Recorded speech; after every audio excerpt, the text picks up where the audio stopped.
Hello, everybody, and welcome to the first official episode of the Posterizer Podcast. My name is Insider Hoops. I am one of your co-hosts. Other two co-hosts, introduce yourselves. My name is Quiz NBA. I'm also a co-host. I'm Graham. My TikTok name is Graham ONBA. Yeah, so we are three co-hosts together on the podcast, the Posterizer Podcast. We hope you do enjoy today's episode. And yeah, so basically in today's episode, we will be discussing award races and playoff predictions. So by that, we mean who we think will win each award. We're going to say our top three for each award. We're going to explain it in detail, etc. We're going to do seeding predictions as well. We're going to see who we think will be where in the playoffs and where we think each team will end up, that kind of stuff. So with all that out of the way, let's not waste your time. Let's start. So let's start with awards. So for MVP, who are your guys' top three candidates for MVP? Who wants to go first? All right, how about you go first, Graham? Okay, sounds good. All right. I think these are three pretty general players that most in the consensus. There's always other guys that can be in there, but I think these are the main top three. One, Nikola Jokic, pretty much everyone has him as the best. He's pretty much guaranteed to win it. Two, I got Stephen Curry. I think that his seeding might, change the outcome of the award, but I still think he's up there. And Joel Embiid at 3. Yeah. I respect that a lot. Yeah, that's a good one. You want to go next, Quincy? Yeah, I can pretty much agree with this top two. I feel like it's pretty obvious. Nikola at 1 and Curry at 2. I agree with what you said about, the seeding affecting Curry's case, but he's still number 2. And then number 3, I would have Joel, but he's been injured quite a bit this season. And there's a stat that's just crazy how Nikola Jokic has had more double doubles this season than Joel has had games played in the season. That's insane. Yeah, I heard Nikola Jokic has 50 plus double doubles, which is just incredible. Yeah, that's kind of what separates them. And for me, number 3 is just really a wild card spot. It could be Embiid, Dame, Harden, Giannis, Luka. I'm fine with any of them. I mean, I'd rather have Dame, of course, but Yeah, Dame has been in a bit of a slump, which has hurt his MVP chances. At his peak this season, he was number 2 in MVP. He was number 2, in his last 4 games, 1. He's been averaging 31 points per game, and I'm pretty sure 7 assists and 5 rebounds. He's been doing pretty good. I just don't think Dame. Sorry, go ahead. No, I think if it wasn't for that 3-week span he had of that just horrible, it was awful for him. It was 23 points per game he averaged. And their seeding went. They were they were awful for a long time. As soon as McCollum came back, they fell off a little bit, and that might hurt his chances, especially the seeding. He was top 3 for a while. They were the 5th seed. That's what helped him. I had him at 1 for quite a bit. Yeah, and like you said, there's also dark horse candidates like Chris Paul, which are very low chance of winning it, but those are dark horse candidates. You never know, come out of the blue. But yeah, if I had to list my top 3, number 1 is definitely Nikola Jokic. Regardless of what you say, how good Steph is playing like the MVP this season. However, his team's success will be the determining factor, and unfortunately, I don't even see Steph making the playoffs because he just doesn't have a good supporting cast. Andrew Wiggins is arguably his second best player at times. And Draymond Green, obviously. That's just, I don't even think that's a good playoff team. If they do make the playoffs, they're getting swept. I definitely agree with that. And so that's why I have Nikola Jokic at 1, and I still have Steph at 2. Steph should be top 2. He's arguably 1, but like I said, if he can make the playoffs, there's a tiny chance. But other than that, I don't see him winning the award. It's Nikola Jokic's award. And for 3, I actually have Giannis. He could win back-to-back-to-back MVP depending on how he finishes out the season, but he's having an amazing season this season, just like his last 2 seasons. And I think, honestly, I don't see why Giannis couldn't go back-to-back-to-back, honestly, if it was in a close 3 race. That'd be crazy. Yeah, it would be very crazy to see Giannis. Yeah, definitely. It would be the first time since Larry Bird. Yeah. Mm-hmm. Unbelievable. So those are all our top 3 MVP candidates. LeBron nearly had 5 in a row though. He should have won that in 2011. Yeah. 2011 he kind of got robbed in my opinion. Some of those, I think 2014 KD was justified though. He was a baller that season. Yes, I fully agree with you on that one. KD Yeah. 2014 was justified for sure. He definitely deserved that one, but I think LeBron deserved it. So the years he deserved it were arguably 2000. Did he win in 2009? Yeah, I think so, right? But not 08, right? Or did he? No, yeah, that was Kobe 08. 08 was Kobe. Yeah. 09 And then was LeBron LeBron. was 9, 10, 12, 13. 9, 10, Yeah. 12, 13. Yeah. Oh, yeah, 11, I think it should have been LeBron. But that's just my opinion. That's me being a biased LeBron sexual. But Like, if he won that 2011 MVP, like, he's the GOAT. 5 Well, MVPs in a row. if he wins this that's championship, a discussion for another time. yeah, that's a discussion for another time. But on the GOAT topic, if LeBron James wins the championship this year, do you guys see him as a GOAT? This is just like a quick little mini topic we can talk about. I've been standing by this all year long because, like, especially at his age, at 36 years old, and he's still dominant enough to take his team to the championship. Like, I know he's AD, but other than that, their team isn't amazing. Like, if he wins the championship this year, I fully agree. Yeah, like especially if he wins Finals MVP at the age of 36. He's going age 36, going on 37 later this year, man. It's definitely tough for me to decide. I think that if he really beats the Nets, it's going to be tough for me not to call him the GOAT. I think, like, because the Nets are arguably the best team of all time. I mean, like, come on. Like, best offensive team of all time. Oh, not last year was close. the Mavs. This year, the Nets crushed it. Oh, yeah. They're on another level. And if Harden, we'll see about the injuries with the Nets. Hopefully, obviously people don't want them to be healthy, but I mean, the Lakers obviously don't want to see them in the finals being fully healthy. But I think if LeBron goes off like he did last season, I think I have to call him. He's at least got to be very close to the GOAT, if not the GOAT for me. That's a good take. Yeah. Yes. And on the Nets topic, this is like a weird fact I randomly found out. Like, it's pretty obvious, but I just found this out that KD, Harden, and Kyrie, that trio, has only played, I think, 6, 7, or 8 games together. So chemistry might be a problem for them in the playoffs. Who knows? Because they're all 3 ball-dominant players. All 3 of them are first options. That might screw them over in the playoffs. You never know. Because in the playoffs, it's way different than the regular season. You play the same team up to 7 games in a row. They'll figure you out, man. So I don't know. I think they can easily get past the first round and second round, but they get to the conference finals, it could get tough depending on who they face. Yeah. Like the Heat, I could see the Heat maybe winning against the Nets in a 7-game series. Especially with sorry. I was just gonna say, like you were saying about them, maybe not having the best chemistry, but Harden's really taken a step back this season. He obviously, was a top MVP candidate for a while when he was healthy, but he's really worked all the guys into the team more, not just being a ball dominant scorer. Last season, he obviously was, a great passer and everything, but this season, I feel like it's the best we've ever seen from him. So I think that if he just does that in the playoffs, he's the main point guard on the Nets. He's a better playmaker than Kyrie, I would say, by a good margin. So I do think that the chemistry issues could be a problem, but I mean, we'll have to wait and see. I think they'll figure it out and get to the finals. Oh yeah, they're definitely a finals favorite for sure. But yeah, they're definitely one of the final favorites. I could see it either being in the Western Conference. A dark horse team I could definitely see is the Suns making the finals. And if they do face the Nets, unfortunately, I do have the Nets beating them in 4 or 5 though, because the Nets are just way more talented than the Suns. I could see the Suns making a finals run. Sorry, go ahead, Quincy. It could be very close, like between the Lakers and the Nets, because I kind of take back what I said about them not having a strong supporting cast.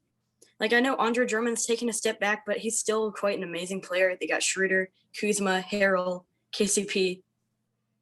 A reminder to everyone that Schroeder is out until the playoffs. So, like, that's kind of another big reason why Schroeder, like, the Lakers have been losing games. Like, he's a big part of their team. Sorry for interrupting you. What seed are they right now? The Lakers? They are tied for the 6th seed, 6th and 5th, I think. They were the 5th seed, and now they're the 6th seed. Mm-hmm. I think the Mavs are the 5th seed, if I'm not mistaken. At the time of this recording, the Mavs are the 5th seed, if I'm not mistaken. Yeah, I'm pretty sure. Yeah. And Blazers are at 7. Yikes. But they're, like, right behind him. Yeah, but like, have you seen the Blazers matchup? Have you seen the Blazers, like, schedule for the remaining of the season? It's insanely tough. They face the Lakers? Yeah. They face the Lakers, I think, tomorrow. I have worries for them, honestly. I don't know if I have full confidence that they'll make the playoffs. I'm sorry. I just The playoffs? the playoffs, dude. I'm dead serious. They could easily lose in the play-in to any of those Western Conference teams. You think they're not going to win the play-in? They only beat the Grizzlies by 2 in the play-in tournament last year. Okay, no, let me. Okay, I think that if the Pelicans get the 10 seed, they have a better chance of getting in the playoffs than the Blazers. What? Might be a hot take, but I'm gonna be fully. Zion is that guy that you want on a playoff team. I kind of agree with you, Graham. Actually, like if you do think about it, if you do think about it, the playing games are one game. It's one game. Yep. You get one chance. You screw up. You have a bad night. Anything can happen in the playing tournament. Anything. That's like kind of what sucks. But like if your favorite team, the Blazers played the Pelicans. Yeah, but like anything can happen. Anything can happen. Went crazy, hit those free throws. Stan Van Gundy is a terrible coach. His rotations are really bad. So is Terry Stotts. They just don't know how to act at the end of the game. Speaking of that, we should talk about the play-in tournament. I want to know you guys' thoughts. I'm gonna pull up the standings right now, actually, because I'm not too sure, but I'm going to pull up the NBA standings. Yeah. So in the play-in tournament for the East, we have the Heat, the Hornets, the Pacers, and the Wizards. Obviously, all these are interchangeable because the East is very tight. The Knicks, between the 4 seed and the 8 seed, is 5 games. Only a 5-game difference. The 8 seed Hornets have 32 wins, and the Knicks have 37 wins as the 4th seed. So that's a big margin. The Knicks could go on a losing streak easily, and the Hornets could just go on a winning streak since they have LaMelo back, which is very unlikely though. But I see the Pacers falling, the Raptors rising, or the Bulls. Yeah, the Raptors the Bulls have to win. The Bulls have to win almost the rest of their games if they want to make the play-in, which is very unlikely. So I do see the Raptors overtaking the Bulls for the play-in this season. I see the Raptors as a 10 seed, the Wizards as a 9 seed. The Pacers? No. Did I say the Pacers were gonna fall? What do you guys think about the Pacers? Do you think they're gonna fall since their injuries? I had high hopes for the Pacers this year, but everything just fell apart. Yeah, man. You got TJ Warren out the season. Miles Turner out for the rest of the season.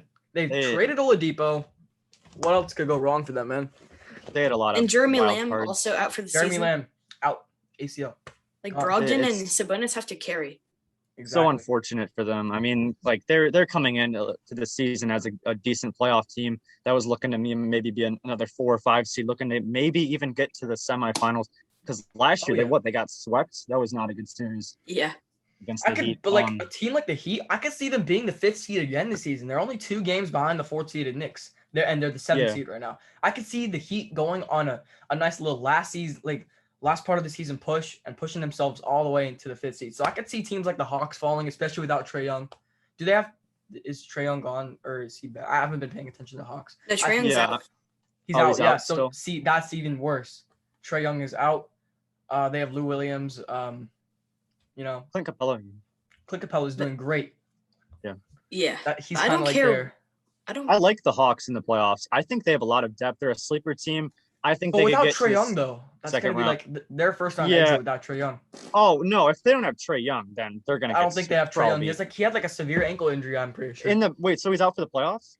I'm not sure how long he's out for, but he's for sure out for the regular season for the rest of it. And if they do fall into the playing game, imagine the Hawks fall into the playing games, and they don't have Trae Young. That's a bye-bye. That's a no-no. I don't care for the Hawks. where the. Sorry. Oh, I just said that's a bye-bye for the Hawks fans. Like, sorry. And I could even see the Celtics dropping or rising. It's like so interchangeable. Like Jaylen Brown and Jason Tatum, weren't they? Like they were injured, but like, Yeah, it's definitely tough to predict the seedings, but I do agree with what you're saying. I don't know if I see the Raptors making the play-in, but then again, it's really tough for the Eastern Conference because there's a lot of teams that can get that 8 seed, but there's it's predicting like the 9 and 10 seeds are kind of tricky. I don't really like to doing that. It's very interchangeable to say the least. Yeah. So we do see that the Magic, the Cavs, and the Pistons are eliminated, but the Bulls haven't been eliminated yet. If they lose, I think 2 or 3 more games, the Bulls are eliminated officially. So the Bulls need to start winning games. Great for them is they have Levine back, right? Yeah. Sorry, Quincy. It doesn't matter where the Heat end up, like in the standings, as long as they're like as long as they win their play-in game. I don't care what team they're going up against. They're making it to the second round. Oh, they're for sure making it to the second round. So as you can see, the 4th seeded Pacers got swept by the 5th seeded Heat, and the Pacers were fully healthy. That's interesting, actually. I don't. I can see them beating the Bucks. Oh, easy. Easy. I don't know. Okay. They beat the Bucks in 5. Look at the Bucks' team this season compared to look at their roster compared to last season. I mean, come on. Dude, Drew Holiday, that guy he's insane. Like, he's a perfect playoff player, I think. I mean, he could do everything from defend to score to, space the floor. He could do anything for the Bucks, and I do think that they have a better team around Giannis than they did last year. Yeah. So I mean, I might be sleeping on the Heat like I did last season, but I still think the Bucks beat him in a series. Giannis has been absolutely balling out, and everyone else has been balling out for their team too. Yeah, like the Bucks ceiling is like I think the Eastern Conference Finals. I don't really see them making the finals if they face the Nets somehow. They could face the Nets in the second round, actually. Maybe it depends where the Bucks end up. Right now they're the 3rd seed comfortably, so I think that they're locked in for the 3rd seed. But yeah. So the Nets obvious finals favorites. Some dark horse teams I could see coming out of the East are the Knicks, the Bucks, the Celtics, the Heat, and the Hawks. Wait, the Knicks for the finals? Those are dark horse teams I could see going to the final. Like dark horse. I mean like dark horse. Like low chance, but it's never zero. Yeah. I feel like the Heat are I have them at the second best chance in the East. Dude, people are underestimating the Heat once again. Like but I'm it's saying. Just the disrespect, man. They were in the finals just last year, and I think they've gotten better. Sorry, Sixer fans. Hate you guys. Yeah, the Heat will take the Sixers in 5 or 6 games. Yeah. Maybe 7, depending. Do you really think the Knicks actually have a chance at the second round though? Okay. So I got the playoff. You can't really see it that well, but the Knicks, if they stay, there's a teams I see them beating in a 7-game series are the Hornets, which I don't think they would face against the Hornets. Not even the Celtics. I don't even see them going to the second round. It just Julius Randle has to pop off. It's like I'm saying. Obviously they might, be a good regular season team and everything. Be good at defense, but you have to be insanely skilled on offense to at least, or have extremely good chemistry to even get to the second round. I think, especially in this talent level. That's exactly why a team like the Heat made the finals last year, because Bam Adebayo is the most skilled defender in the NBA. He's one of the most versatile defenders besides Anthony Davis. Him and Anthony Davis are interchangeable for the most skilled defender, but right now it's Bam Adebayo for me. They can both guard 1 through 5 at an elite level, AD and Bam is a huge part of their team. Bam for Depoy? Bam for Depoy, dude. You think yeah, wait. So are we going to do the candidates for or the top 3? Well, let's talk about the West now. Okay, we're doing the West. We were just on the East. Let's talk about the West. So, the West, 4 teams have clinched the playoffs. 3 teams have been eliminated. Thunder, Timberwolves, Rockets out. 4 teams that have clinched it so far are the Clippers, Nuggets, Suns, and Jazz. So we can expect them to probably stay there. The Clippers are very comfortable at the 4th seed. The top 4 teams are comfortable at their seeds because it's a 7-game difference. So even if the Clippers lost the rest of their games, they would stay as the 4th seed. Same thing with the Nuggets, 3, 4. Because the Mavericks have 37, Lakers have 37, Blazers have 37. But the Clippers and Nuggets both have 44. So they're automatically the 3 and 4 seeds. So we can take that into account. So if the Lakers do end up getting the 5th seed, which I hope they don't, they'll have to go against the Clippers in the first round. And one of the LA teams are going to be out in the first round. That'll be really exciting to watch, though. You got to admit. It would. I would love to see the Clippers get out of the playoffs early. I'd rather the Clippers beat the Lakers. Yeah, and I'd rather see the Trailblazers not make the playoffs. Dude, just imagine the LeBron slander. I'm dead serious. Dude, imagine how I know that he's he's injured before the playoffs and everything, but dude would get flamed if he lost to the Clippers. If he lost with Anthony Davis to the Clippers in the first round, and even if he didn't take it to 7 games, if they lost in 6 games or something, he might not even be top 2 all time at that point. I mean, I don't know if I you can think like he's still move. top 2 all the time. I think he's Yeah, Players, can you move him like- down for that? You're Yeah, actually, move him down. I mean, it's like the first round. Like you have like a better team than last year. And okay, no, he's still. I don't know. I would lose a bit of respect for him. Yeah, But, I mean, Only way you can move someone down in all-time rankings is like if someone gets better. And Kareem obviously can't get better. And the Yeah. only person I Yeah. could see beating LeBron is Luka Doncic, but that'll be in like a long time. Yeah. Okay. So, Luka. let's just disregard what I said there. Okay. He will still be number 2. He'll go for me from number 1 to 2 all time. Like if he loses. Okay, so MJ, yeah. Yeah. Right now I have him as the GOAT, but if he loses in the first round or the second round, he's number 2 for me. Unfortunately, like I'm gonna have to fair. move him down. I can agree. Yeah. But so we got the Jazz as. I think the Jazz will be the second seed by the end of the. I think the Suns will overtake them for the first seed. The Suns have I a think decently so. easy schedule. Dude, you to love be the honest. Suns. And then the Suns will play either the Pelicans, the Spurs, the Warriors, the Grizzlies, or the Trailblazers in the first round. And I think they can take any one of them, but they can possibly lose to either the Pelicans or the Warriors Or the Blazers? or the Blazers. Dude, Good. they're not losing to the Blazers. The Suns are not losing to the Blazers. Okay, I'm telling you right now. Bro, I'm just Blazers, saying How do you those are say the teams. Warriors I'm just have a saying better those are teams chance that they than can possibly beating the lose to. Suns? They're 100% going to beat the Grizzlies and 100% beating the Spurs if they face them. yeah, they're sweeping them easily. I mean, come on. Yeah. And the Jazz in the the 7th seed.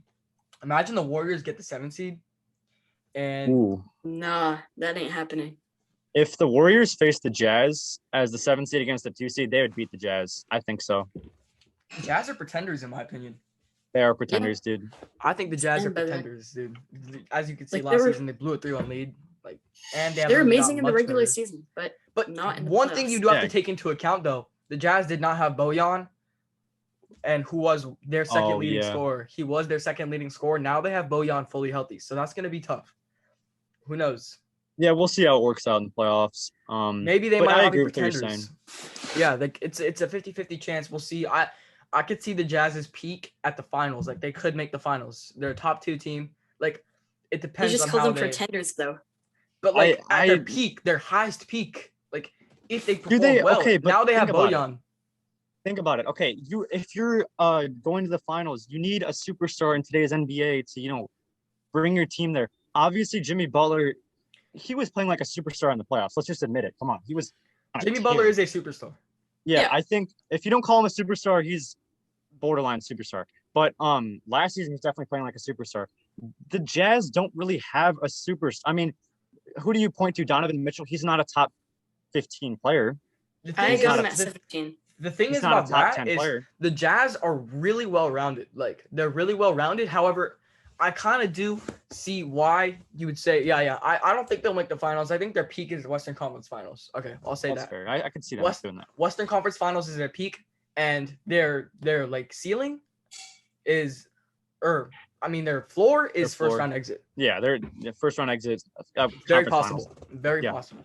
And bouncing off the superstar thing, I really only think 11 guys, like that top 11, I think it's pretty obvious who those guys are. They are like legit superstars, like I think mega stars. actually, I actually think it's the top 12 or 13 that are superstars. And then I think like the 12 to 18 range is just superstars. And I think Tatum is moving slowly, or not slowly, but he's moving closer towards that superstar level. Oh yeah. Most yeah. people put him I'm top at 15.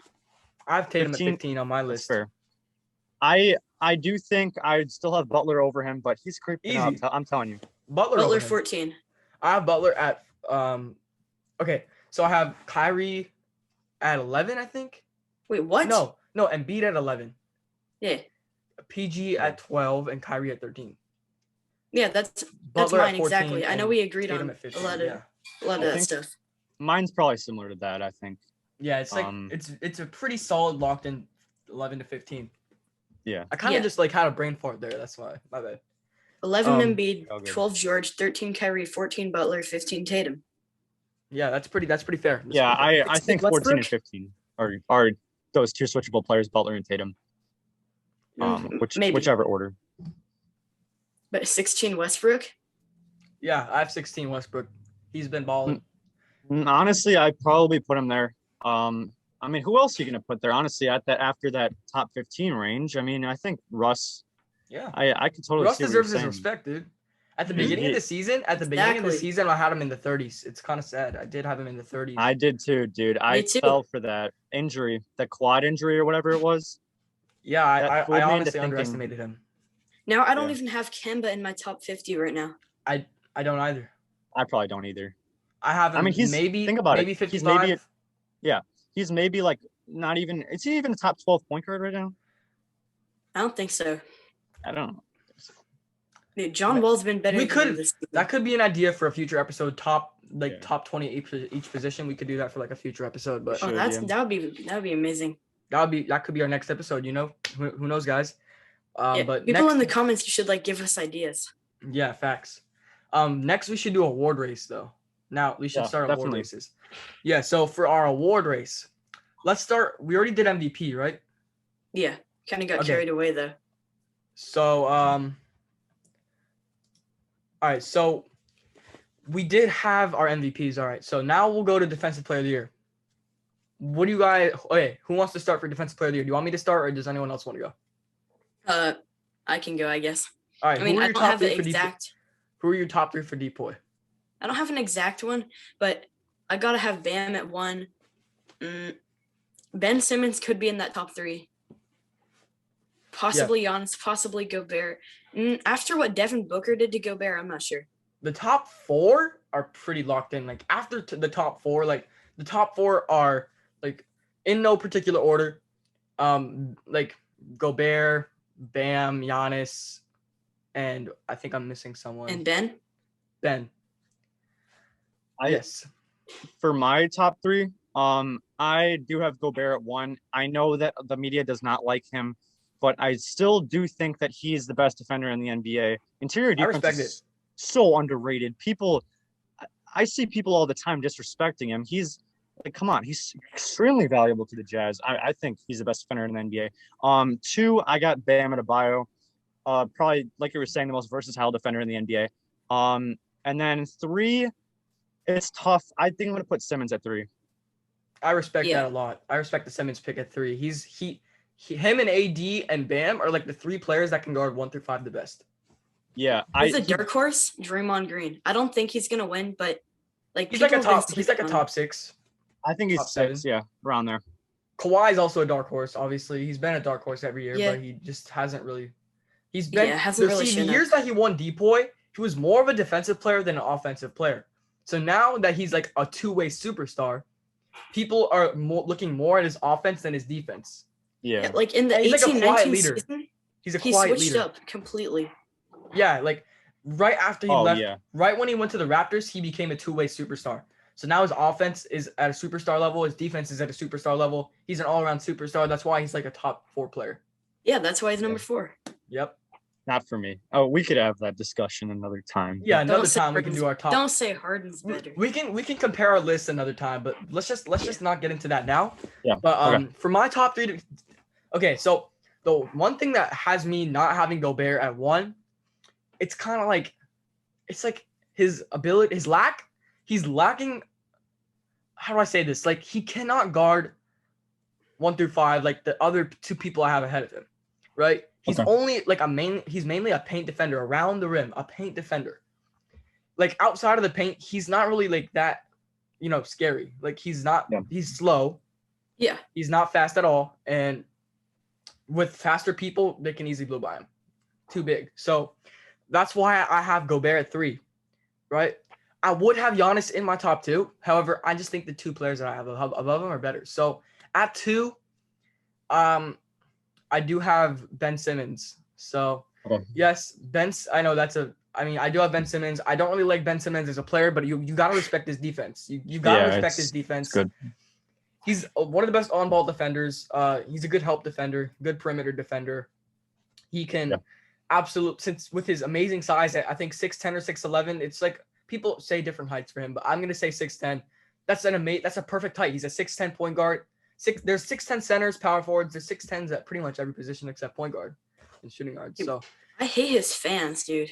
yeah, his fans are really toxic. But Ben Simmons is one of the best defenders in the NBA. So you got to put him at 2. And I got Bam at 1 because I got Bam at 1 because I think he's the most skilled defender in the NBA. Right. And if you add a jump shot to his game, if you add like a 3-point shot to his game, a lethal mid range, he's already got a really good mid range. If you add a lethal 3-point shot to his game, which I think he will develop in the coming years, he will be a top maybe 6'5" player in the NBA. That's a W. I got him at 28 right now, but like he's one of those guys that could definitely trend up a ton. Oh yeah, like right now I think I have him at top 25, top 26, something like that. But like I said about the Bam take, I think he should be defensive player of the year. I mean, I'd put him around there too. I agree. His defense is really valuable to the Heat. Really valuable. So I don't know. But I do think that he doesn't get I see his name mentioned here and there. It's mostly been really recently where I've seen him come up in a lot of conversations of defensive player of the year. But before earlier in the season, middle of the season, he was always up there, maybe like the 4 spot, 5 spot. And I think his defense is extremely underrated. He's got to be in at least really the top 3, top 2.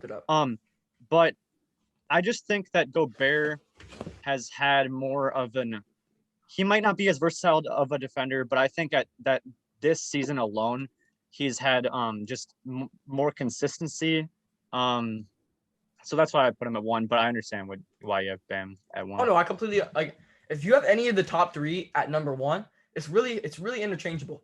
You could have Gobert at 1, you could have Simmons at 1, you could have Bam at 1, and there's legitimate arguments for all 3 of them. So whichever one of those you have, I respect you for. Even Giannis, Giannis is one of the most complete defenders too. So and AD would easily be up there too. If AD was healthy the entire season, I would have him at 1. He was my pick originally. He was my pick. Yeah, my pick too. Same for me, yeah. He should have won it last year, in my opinion, too. I mean, that's just my opinion. Definitely. In my opinion, AD is the best all-around defender in the NBA. Maybe. I don't know. When healthy, obviously. I think maybe, because I can't really think of someone. Because AD has he has that athleticism. He has the speed too. He has pretty much everything combined to make himself an amazing defensive player. He can do anything. So I do see what you're saying about being the most skilled. I could honestly see the argument for, and I think he's the most valuable too, honestly. And I kind of was having an argument with JJ about this, and so I was saying oh my gosh, Bam Adebayo is the most complete defender. Or no, I was saying Ben Simmons is one of the most complete defenders, and then he was saying no, I think it's Anthony Davis, and then we had a long argument about it, and he actually convinced me that, it's actually Anthony Davis that's the best all-around defender in the NBA. He said that AD, I was talking about Ben Simmons being the best at guarding 1 through 5. He stopped me right there and said, nope, it's AD. He convinced me it's AD with some good valid takes and points, and AD is just so versatile. He can run. He's very fast for his height. So, I mean, definitely. I don't know. He's just a really good defender in general. He's a good perimeter defender. He's a great shot blocker. So, yeah, that's just why I have him. He's my number 1 defender when healthy. Go ahead. Sorry. JJ's got some good takes, but some of them are crazy. He thinks Luka's top 5 right now. I don't really agree with that. I like him. On here. He's a great player. Yeah, JJ's gonna come on the podcast. I already asked him. We're gonna get David in here. Maybe even Noah Lako one day. I can get Noah Lako on here. I could definitely get David. I already asked David. We can just edit this part out. Yeah. Yeah, we'll edit this part. Yeah. Okay. So let's restart now. We could get Strictly on here. Yeah, we can even get Strictly. All right, ready, set, go.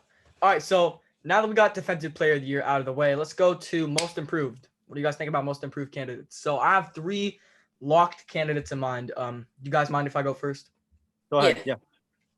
If they're pretty interchangeable, 1, 2, and 3. It's really close, but for Most Improved, it's for the top 3. It's pretty much a lock. We got in no particular order. I'm not gonna say it yet, but we got Jeremy Grant, Christian Wood, and Julius Randle. It's a pretty locked in top 3. Yeah. Well, what about Jokic? Jokic Most Improved. He put up similar stats last year. He's been improving so much though. His stats improved. Don't get me wrong, but and he's a lot more efficient. They're not gonna give Jokic MIP. They're gonna give him MVP, but they're not gonna give him MIP, especially because he already had a really good season last season.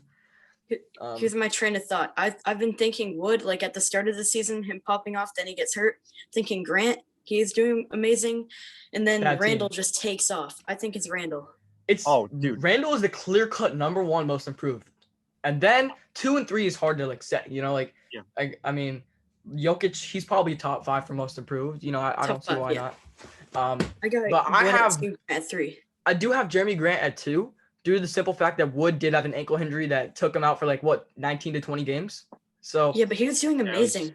and he's still doing great now that he's back from his injury. But Jeremy Grant, he won't win it due to the simple fact that his team is just not good, and he's clearly not able to be the leader on a playoff team. So, I don't see him. Take, yeah, go ahead.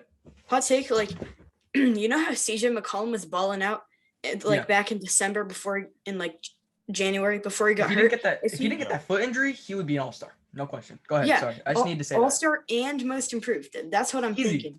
But Easy. then he got hurt. It would have been CJ. I would take CJ McCollum over Julius Randle for most improved. He already won the award. That they're not going to give it to him another time. Wait, CJ won the award. Didn't he win it he won in 2016? Oh yeah, he won it. If he just kept on playing at that level, though, I think he has a really good chance. Oh yeah, he already did win it 1 year though. They're not going to give it to you twice in a row. Yeah, no one's ever won it twice.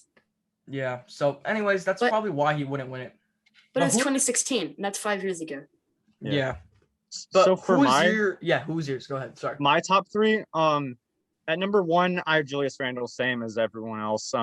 Pretty common answer. Should be unanimous at this point. It's unanimous. Yeah. It should be. Yeah. It's really a come lock. on. 2. He's top 5 in MVP, in my opinion. Yeah. He's a top 5 MVP candidate. Wait, what? That's a hot take. It's one of my hot takes. He's top 5 in MVP. I think he's top 10. I don't know about top 5, but I can see the argument. It's one of my JJ takes. That's what we call him now? We call it the JJ takes. The stupid, ridiculous, but kind of sensible takes. Some of them make sense. All right. Jeremy Grant, and then at 3 I have I guess I'll throw Wood in there. Just as a place filler. I know who it is. I just can't think right now. That's fine. So let's go to 6th man of the year. I'll start it off. So quick off the top of my head, top 3 6th man of the year candidates. I have, in no particular order, I have Jalen Brunson, Jordan Clarkson, Joe Ingles. I agree. That's the top 3. It's pretty locked in solid. At 1, I have Jordan Clarkson. At 2, I have Joe Ingles. No, at 2, I have Jalen Brunson. At 3, I have Joe Ingles. All right, next award is? The next award is Coach of the Year. Okay. And then we'll do Rookie of the Year after. For Coach of the Year, I'm not a coach fanatic. My winner, me neither. My winner is Monty Williams, but my 2 runner-ups would probably be Tom Thibodeau and Quinn Snyder. Yeah, I was thinking Thibodeau. I think Tom Thibodeau, Quinn Snyder. I think Thibodeau will win it. Thibodeau deserves it the most. I think he's got. You can clearly see the coaching impact made a huge difference because they fired. I don't even remember his name. He's just. The story for the Knicks, I think, will get him the award. Yeah. Terry Stotts for WCOY, worst coach of the year. Yeah, Terry Stotts is butt cheeks. Now we will go to Rookie of the Year.